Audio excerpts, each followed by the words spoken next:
이기순 청소년 상담 복지개발원 이사장님, 그 학교 밖 청소년들, 위기 청소년들, 그리고 또 고위기 청소년들에 대해서 그 현장에서 굉장히 잘 작동이 되는 것 같아요. 그래서 뭐 사례를 다 뭐 시간 관계상 들 수는 없습니다만 앞으로도 지금처럼 해주시는 것처럼 잘해주셨으면 굉장히 그 아이들한테 그 화나고 슬픈 얼굴들이 웃는 얼굴로 바뀌는 거 보니까 참 기분이 좋더라고요. 네. 계속 노력해 주십시오. 네, 감사합니다. 장관님께 네. 여쭐게요. 마이크 조금만 가까이 대시고 조금 잘 안 들려가지고요. 청와대 게시판에 보면은 2,000개가 넘는 여가부 폐지 청원들이 있습니다. 그리고 이제 작년 말 여론조사 때 그때 이제 뭐 오거돈 시장이나 전 시장이나 박원순 시장 뭐 그런 문제가 불거졌을 때 여가부가 잘못 운영되고 있다가 72%나 됐었어요.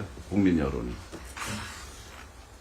지금 7월 조사에서도 여가부 폐지 의견이 48%고 여성의 절반이 또 여가부를 폐지해야 된다 이런 얘기를 해요. 저는 찬성하지 않지만 모 대선 후보들도 지금 폐지를 공약을 했어요.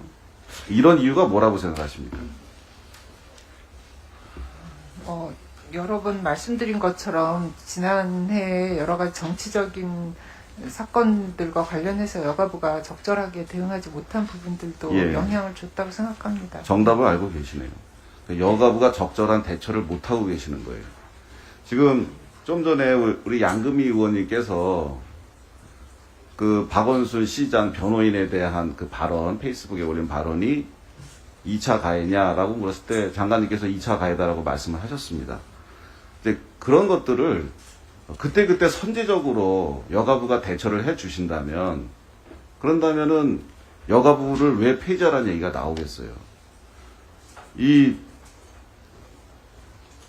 박원순 오거돈 그 성폭력 피해자의 2차 가해라든지 정의연 사태 이런 데에 목소리를 내야 될 때 안 내서 그렇거든요. 우리나라 지금 진영 논리에 의해서 양쪽이 이렇게 양분되어 있는 나라고 그거에 의해서 부작용이 굉장히 심합니다. 근데 여가부는 그 기관의 설립 목적에 맞게 원래 원칙에 맞게 진영 논리에 휩쓸리지 않고 소신을 가지고 말씀을 해주셔야 돼요. 그래야 이런 여가부 폐지 여론이 안 나오고 그리고 그런 일들이 덜 발생하게 되는 거죠. 통렬한 반성을 하시고 예? 소신 가지고 목소리 내시겠다고 말씀 한번 해주십시오. 예, 의원님 말씀 명심하겠습니다.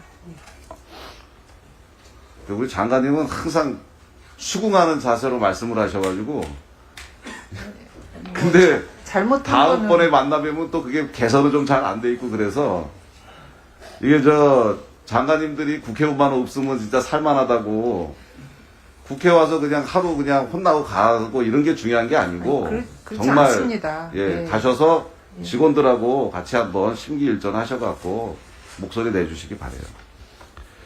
지금 그 마지막 거리두기가 지금 뭐 진행되고 있다. 이제 11월 1일부터는 위드 코로나 시대로 접어든다는 얘기가 있어요. 뭐 스포츠 경기장, 종교시설 뭐 이런 데서 백신 패스가 지금 도입될 것 같습니다.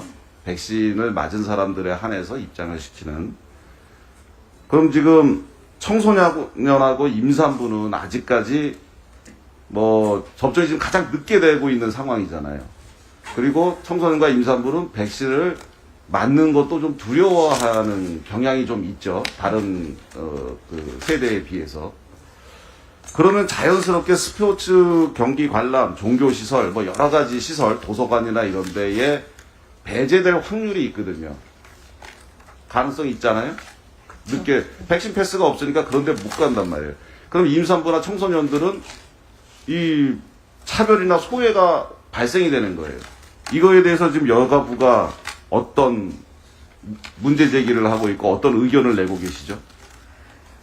지금 이제 일상회복위원회 구성해서 아마 이제 위드 코로나 상황에 대해서 여러 논의를 하고 있는 것으로 알고 있습니다. 그리고 백신 패스에 대해서는 아직까지 이제 확정된 것은 아니고요. 그럼에도 불구하고 이런 우려들에 대해서 중수본에 전달했습니다. 네, 장관님.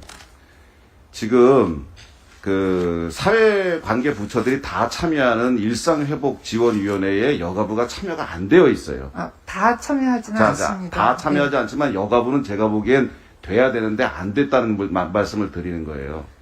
청소년이라든가 임산부 이런 분들에 대한 이야기 같은 것들을 하려면 해야 되는데, 차관님, 제가 말씀드릴 때는, 해야 되는데 안 하신단 말이에요. 지금 저희 의원실에서 10월 18일 날, 이 청소년 임산부들에 대해서 일상회복지원위원회에 어떤 의견들 제시하고 있냐, 여가부가 뭘 하고 있느냐 했을 때, 그때 20일 날, 저희 의원실에서 문제 제기를 한 이후에 20일에야 여가부가 일상회복지원위원회에다가 건의를 합니다. 예. 순서가 바뀌었죠. 근데 아직 저희가 그게... 물어봤을 때는, 답변하시라고 할 때 하세요. 예, 저희가 물어봤을 때는 이미 여가부에서 그런 조치들을 했었어야 되는 거예요. 이게, 지금 일상회복위원회의 분과위에도 지금 여가부가 참여 못한 거는 정말 부끄러운 일이고, 그 다음에 청소년 임산부 차별적 대우받지 않도록 마지막까지 최선을 다해주기 바래요. 그리고 작년에 제가 해수부 피격 공무원의 그 유가족 어린 자녀분들에 대해서 어떤 여가부에서 위기가족에 대한 지원을 했냐 그랬더니 그때야 이제 그쪽에다가 뭐 지원을 가능 사항을 안내해주고 그랬어요. 그리고 이제 대통령께서도 긴급 직접 챙기겠다라고 얘기한 그런 위기 가족이에요. 그 가족은. 그런데 이번에 저희가 10월 10일 날 지난 1년 동안 그 가족에 대해서 어떤 지원을 했냐 물어봤더니 1년 동안 한 번도 연락을 안 하다가 저희가 물어보니까 그때 다시 뭐 이런저런 것들이 가능합니다. 안내. 위기 가족, 생명이 챙기기라고 한 긴급 위기 가족에 대해서도 1년 동안 손 놓는 여가부가 정말 지원이 필요한 국민들, 그 위기 가족들을 제대로 관리하고 있을까 좀 의문이 들어요. 그 가족에 대해서 1년 동안 방치한 이유가 뭡니까? 저희가 지원 안내한 이후에 이쪽에서 신청 의사가 없어서 지원하지 못하고 있었던 것으로 알고 있고, 올해 또 다시 통화를 했는데 신청 의사가 없다고 했습니다. 근데 이제 의원님 말씀하신 위기가족 전반에 관해서는 저희가 좀 더 체계적으로 정책을 추진하도록 하겠습니다. 이 건에 대해서는 그쪽 유가족의 의사가 없었던 것이